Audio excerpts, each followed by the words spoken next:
여러분 안녕하세요. 신학 산책 세 번째 시간입니다. 코로나 바이러스로 인해서 가족들과 대부분의 시간을 집에서 보내고 계시죠? 아마 이렇게 많은 시간을 가족들과 보내본 적이 없지 않았을까 싶습니다. 여러분 가족들과의 관계는 요즘에 어떠신가요? 오늘 신학 산책에서는 가족의 탄생이라고 하는 주제를 정해보았습니다. 개혁주의 신학, 특별히 종교개혁가들이 가족의 의미를 또 가정의 중요성을 어떻게 회복했고 어떻게 변화시켰는지 루터를 중심으로 오늘 함께 생각해 보겠습니다. 먼저 여러분들께 사진을 한 장 보여드리고 싶은데요. 여러분 이 사진은 그리스에 있는 메테오라 수도원입니다. 참 아름다운 모습이죠. 이 사진을 보시면 여러분의 시선은 어디로 집중되시나요? 아마 정면에 보이는 수도원, 암벽 위에 세워진 아주 예쁜 수도원에 집중되실 겁니다. 반면에 수도원 밑에 펼쳐져 있는 집과 마을의 모습은 어떻습니까? 여러분 눈에 잘 들어오십니까? 그렇지 않으실 겁니다.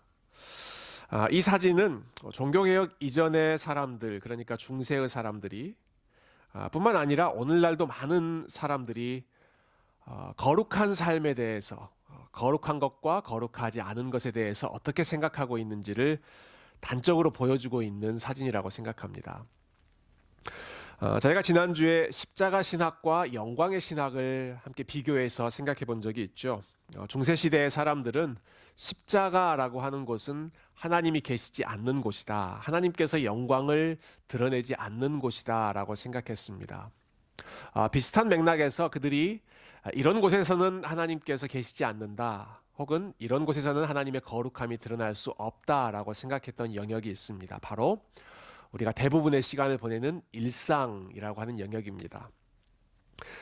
내가 일하는 직장, 또 내가 공부하는 학교, 그리고 내가 살림하는 가정, 이런 곳에서는 하나님이 계시지 않을 것이다, 혹은 하나님이 영광을 받지 않으실 것이다 라고 생각했던 것이죠.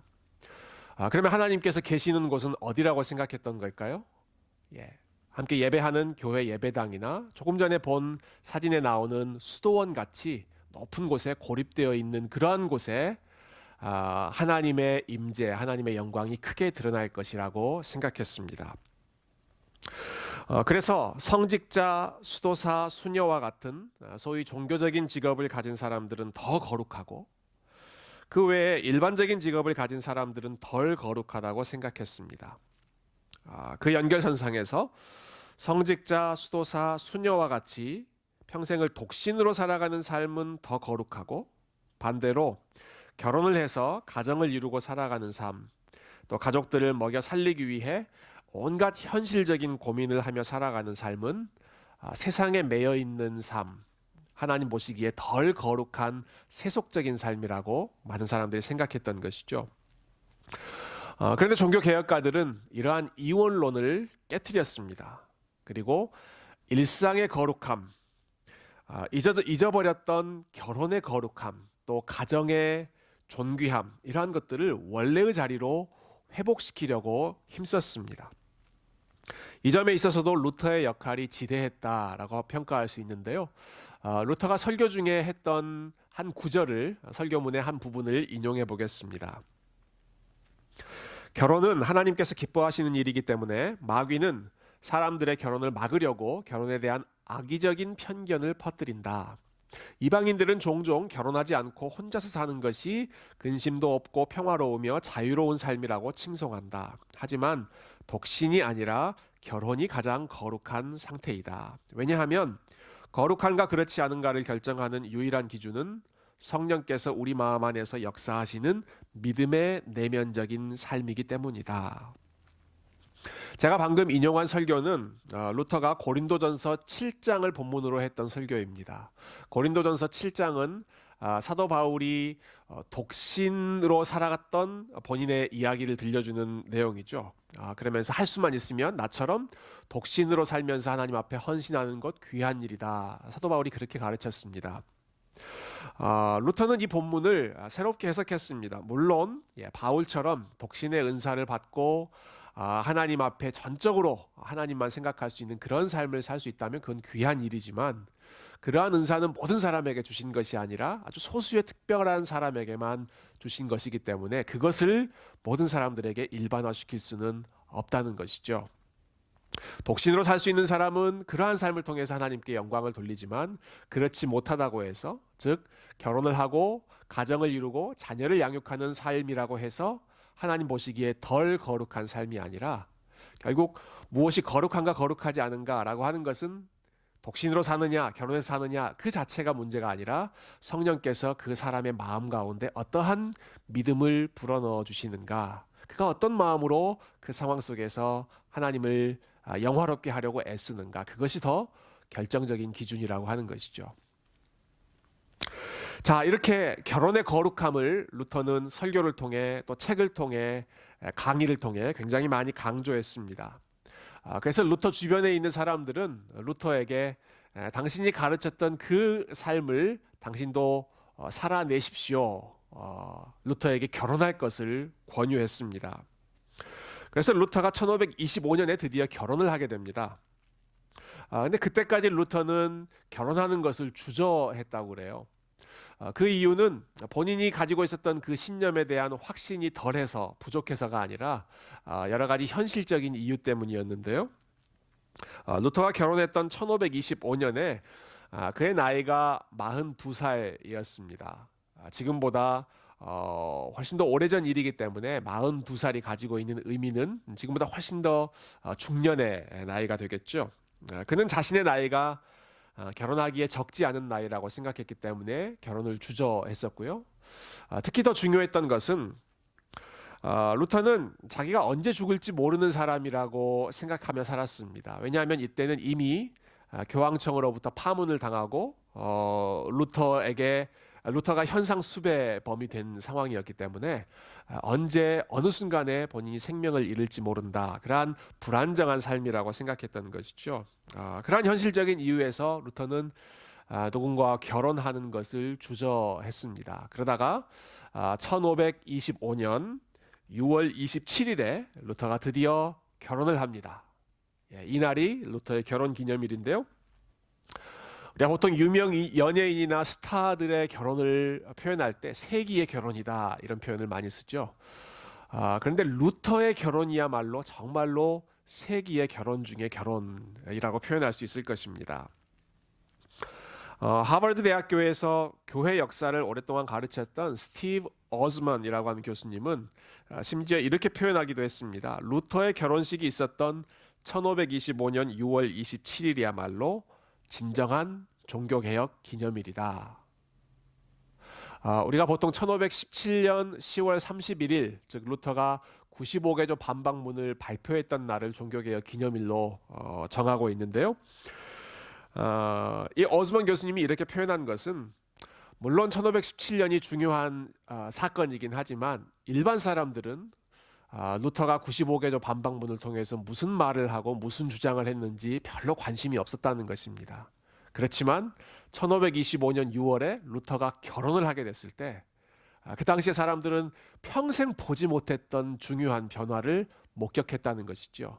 지금까지 성직자는 결혼을 하지 않고 가정을 이루지 않는 것이 정상적인 모습이었는데, 루터는 성직자로서 목회자로서 처음으로 결혼을 하면서 종교개혁 신학이 구체적인 삶의 현장에서 어떤 변화를 이끌어내는지 몸소 보여주었던 것이죠. 자, 그날 루터의 옆에 서 있었던 여인은 카타리나 폰 보라라고 하는 이름의 여인이었습니다. 자, 이 두 사람, 이 부부의 초상화를 잠깐 보시죠. 부부는 서로 닮는다고 하죠. 제 눈에는 이 두 분의 모습이 참 많이 닮아 있는 것 같은데요. 여러분 눈에는 어떻게 보이는지 모르겠습니다. 이 두 사람이 어떻게 결혼하게 되었는지 그 스토리가 궁금하지 않으신가요? 제가 간단하게 두 사람의 만남을 이야기해드리겠습니다. 그로부터 2년 전 1523년입니다. 그때 루터가 아주 짧은 논문을 씁니다. 그 제목은 수도원 서약에 관하여라고 하는 논문이었습니다. 이 논문에서 루터는 이렇게 주장했습니다. 수도사나 수녀로 서약하는 것은 인간적인 전통에 불과할 뿐 성경에서 명시적으로 요구하는 내용이 아니다. 따라서 수도원에 들어갈 것인지 떠날 것인지는 전적으로 개인의 자유로운 신앙의 선택에 달려 있다. 이 논문을 독일에 있는 작은 마을 림쉔에 있는 수녀원에 살던 수녀님들이 읽었습니다. 그리고 그들은 아마 본인들의 의지와 관계없이 상황적인 이유 때문에 혹은 누군가에 의해서 억지로 수녀가 되었던 분들이셨던 것 같아요. 그래서 그 중에 12명의 여성들이 루터의 글을 읽고 결단하고 수녀원을 탈출하게 됩니다. 그 중에 한 사람이 나중에 루터의 아내가 된 카타리나 폰 보라라는 여성이었는데요. 자, 이들이 수녀원을 나와서 어디로 갔을까요? 그들이 루터가 있는 위텐베르그로 갔습니다. 그리고 이때부터 루터가 굉장히 바빠지게 됐는데요. 그 이유는 자기 글을 읽고 수녀원을 탈출해서 그곳까지 온 이 여성들의 삶을 책임져줘야 할 일종의 중매 사역을 루터가 시작했기 때문입니다. 루터의 중매 사역이 굉장히 효과가 좋았습니다. 성공률이 91.7%였습니다. 즉 12명 중에 11명을 루터가 짝을 찾아준 것이죠.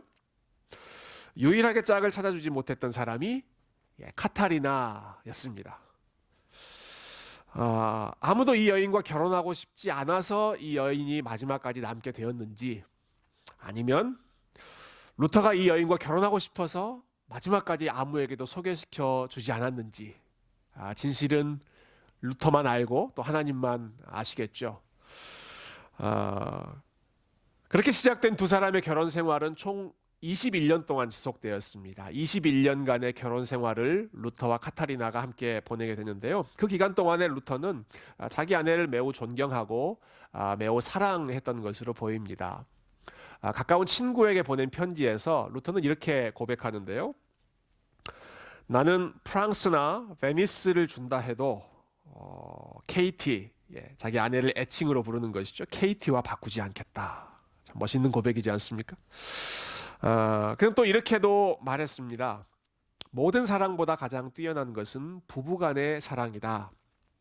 다른 종류의 사랑은 사랑하는 사람 자체가 아니라 그 사람에 관한 어떤 것을 추구하지만 오직 결혼의 사랑만이 사랑하는 사람 자체만을 전적으로 원한다. 이러한 말만 들으면 루터와 카타리나가 항상 사랑만 하고 싸우지 않았던 것 같은데요. 그렇지 않았습니다. 두 사람의 사이가 늘 좋기만 한 것은 아니었고, 루터가 때로 이렇게 불평하기도 했습니다. 내 인생은 인내로 가득 차 있다. 교황과의 싸움에서 인내하고, 이단자들과의 싸움에서 인내하고, 마지막으로는 아내와의 싸움에서 인내하는 게 나의 삶이다. 또 이렇게 불평한 적도 있어요. 하나님 맙소사, 결혼 생활의 고통이 이렇게 커서야 아담과 하와처럼 900년간 살지 않게 하신 것을 감사합니다. 적어도 900년 동안 아내와 싸울 일은 없었을 테니까요. 이처럼 결혼 관계 속에서 부부가 서로 사랑하기도 하고 갈등을 겪기도 하지만 그 과정 속에서 인격과 믿음을 훈련해 나가는 것이 부부의 삶이지요. 루터는 그것을 서로가 서로에게 십자가를 지는 삶이라고 표현했습니다. 이 부분에 대해서 루터가 아내에게 또 남편에게 들려주었던 그러한 조언을 함께 나누고 싶습니다. 결혼은 믿음을 훈련하는 학교이다. 만일 어떤 여인이 무례하고 참을 수 없는 남편과 살고 있다고 생각해보자. 그 여인은 이러한 악한 남편을 떠나야 하는가? 그렇지 않다. 이 여인은 그리스도인으로서의 견고함으로 무장하여 남편의 악한 행동을 인내해야 한다. 이러한 인내는 그 여인에게 놀랍게도 복된 십자가가 될 것이며 천국을 향한 올바른 길이 열릴 것이다. 이것은 남편에게도 마찬가지인데요. 마찬가지로 어떤 남편에게 질병에 걸린 아내가 있다고 하자, 이러한 상황은 그로 하여금 하나님의 섭리를 신뢰하며 그분의 선한 뜻을 기다리도록 훈련시키는 놀라운 기회이다. 연약한 아내를 그의 가정에 허락하심으로써 하나님은 오히려 그를 치료하여 천국에 이르게 하신다. 병상에 누워있는 아내를 섬기되 하나님을 위하여 섬길 때 이는 2배로 복된 일이다. 왜냐하면 하나님께서 이러한 무거운 짐을 자신에게 허락하신 것을 인정하면서 오히려 하나님께 감사하며 그분께 모든 일을 맡기는 믿음의 훈련을 하기 때문이다. 하나님께서는 분명코 당신에게 은혜를 베푸실 것이며 당신이 감당할 만큼의 훈련만 허락하실 것이다. 이처럼 부부가 서로의 연약함을 담당하면서 또 그 과정에서 자기를 부인하는 가운데 점점 더 성숙하고 거룩해지는 성화의 열매가 나타나는 것이죠. 가정에서 우리를 성화시키는 도구가 또 있습니다. 그것은 자녀와의 관계이죠. 결혼은 단순히 남편과 아내만의 관계가 아니라 자녀를 양육하는 것 역시 아주 중요한 부분을 차지하는데요. 루터와 카타리나는 둘 사이에서 총 6명의 자녀를 낳고 양육했다고 합니다. 안타깝게도 그 중에 2명의 자녀는 어린 나이에 먼저 하늘나라로 떠나갔는데요. 루터는 아내와의 관계뿐만이 아니라 자녀들을 양육하면서 가정의 의미를 깊이 배우고 또 하나님 앞에서 인격을 훈련하는 시간을 갖게 됩니다.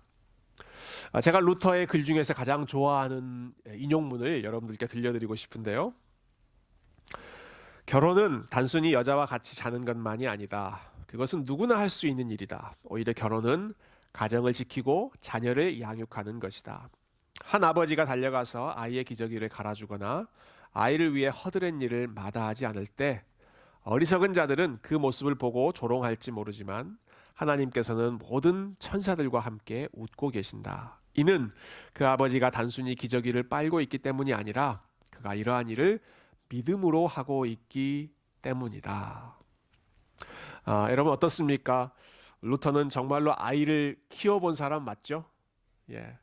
아이의 기저귀를 갈고 또 자녀를 위해 허드렛 일을 하는 것, 이것은 누구나 무의미하게 느껴지고 하찮은 일로 여기는 그러한 일들이지만, 그런데 그러한 일들이 오히려 하나님을 미소 짓게 만들고 하나님을 기쁘시게 만든다는 것이 루터가 자녀를 양육하면서 아이들의 기저귀를 갈면서 배웠던 중요한 교훈이었습니다. 아마 저희 교회에도 갓난아기를 키우는 가정들이 많이 있는데요. 특별히 우리 형제님들께서 하나님을 더 많이 미소 짓게 만드는 그러한 형제님들 되셨으면 좋겠고요. 가정에서 하는 이러한 사소한 일들조차 하나님을 기쁘시게 할 수 있는 그러한 도구가 된다. 여러분 너무나 훌륭한 귀한 가르침이지 않습니까? 하나님께 영광을 돌린다라고 하는 것이 어떠한 거창한 일을 하는 것이 아니라 우리에게 주신 가장 기본적인 책임을 다할 때 그것이 하나님께 영광이 된다라는 개혁주의의 너무나 중요한 가르침입니다. 우리가 자녀들을 양육할 때 자녀들의 커가는 모습을 보면서 맛보는 기쁨이 참 큽니다. 루터가 첫째 아들인 그 한스라고 하는 아이를 키우면서 이런 이야기를 했어요. 한스가 잇몸을 갈면서 귀여운 말썽을 피우고 있다네. 이거야말로 교황이 맛볼 수 없는 결혼의 기쁨이지. 그렇지만 자녀로 인해서 경험하게 되는 것은 꼭 기쁨만이 아니라 슬픔과 아픔도 많이 경험하게 되죠. 조금 전에 말씀드린 것처럼 루터는 2딸을 먼저 천국으로 보내야 했습니다. 그럴 때 이러한 심경을 토로했는데요. 부부간의 연합보다 더 가까운 연합은 없다. 부부간의 연합이 깨어지는 것만큼 고통스러운 일은 없다. 어린 자녀의 죽음만이 그의 버금가는 고통이다. 또 막달레나라고 하는 딸을 장례를 치른 후에는 이렇게 이야기했습니다. 사랑하는 막달레나야, 넌 다시 일어나 별과 태양처럼 빛날 거야. 하나님 참 이상하군요. 이 아이가 완전히 평화로운 세계에 들어간 것을 믿는데도 이렇게 슬프니 말입니다. 자녀를 양육하면서 기쁨도 경험하고 슬픔도 경험하고, 그러나 무엇보다 루터가 크게 배운 것은 하나님의 은혜가 어떤 것인지를 루터는 자녀를 키우면서 생생하게 체험했습니다. 루터는 이렇게 표현한 적이 있습니다. 부모가 자녀들의 똥 냄새를 참는 것보다 성부 하나님께서는 인간의 악취를 훨씬 더 참으신다. 당신은 우리가 매일 하나님께 죄를 짓기 때문에 거룩하지 않다고 말한다. 하지만 어머니의 사랑이 자녀의 온갖 배설물이나 더러움보다도 훨씬 더 강하듯이 하나님의 사랑도 우리의 모든 더러움보다 더 강하다. 마지막으로 루터는 자녀를 경건하게 양육해야 하는 부모의 책임이 얼마나 중요한지 이렇게 강조한 바 있습니다. 자녀는 결혼을 통해 얻는 가장 큰 선물이다. 하나님께서는 부모에게 자녀를 주시며 그들로 하여금 하나님을 예배하고 섬기는 사람들로 양육할 책임을 맡기신다. 부모는 하나님께서 자녀들에게 허락하신 사도이자 주교이며 성직자이다. 부모들이 하나님의 심판대 앞에 섰을 때 하나님께서는 그들이 자녀들을 위해 얼마나 많은 재산을 남겨주었는지 묻지 않으실 것이다. 대신 하나님의 말씀과 기독교 신앙을 가르치는 일에 얼마나 충성했는지를 물으실 것이다. 네, 여러분 어떻게 들으셨나요? 짧은 시간 동안에 저희가 종교개혁가들이 가정에 대해서 결혼에 대해서, 부부에 대해서, 또 자녀 양육에 대해서 어떻게 가르치고 또 어떻게 경험했는지를 함께 생각해 보았습니다. 예나 지금이나 가정이라고 하는 공동체는 우리가 참 소홀히 여기기 쉬운 곳인 것 같습니다. 그렇지만 가장 일상적인 시간을 보내는 가정이야말로 거룩함으로부터 멀리 떨어져 있는 공간이 아니라 오히려 우리 하나님께 영광을 돌릴 수 있는 최고의 장소이고 최고의 기관이라는 사실을 저와 여러분이 다시 한번 기억할 수 있는 계기가 되었으면 좋겠습니다. 가까운 가족을 섬기고 사랑하는 것이 가장 어려운 일이죠. 가장 힘든 숙제 중에 하나입니다. 그렇지만 우리에게 허락하신 남편과 아내를 섬기고 사랑하고 또 우리의 자녀, 또 우리의 부모님들을 섬기고 사랑할 때 그 모습을 보시면서 우리 하나님께서 기뻐하시고 미소 짓고 계시다는 사실을 여러분 기억하시고 오늘 하루 또 이번 한 주 동안에 여러분의 가정을 하나님의 나라로 세워가시기를 주님의 이름으로 축복드립니다. 감사합니다.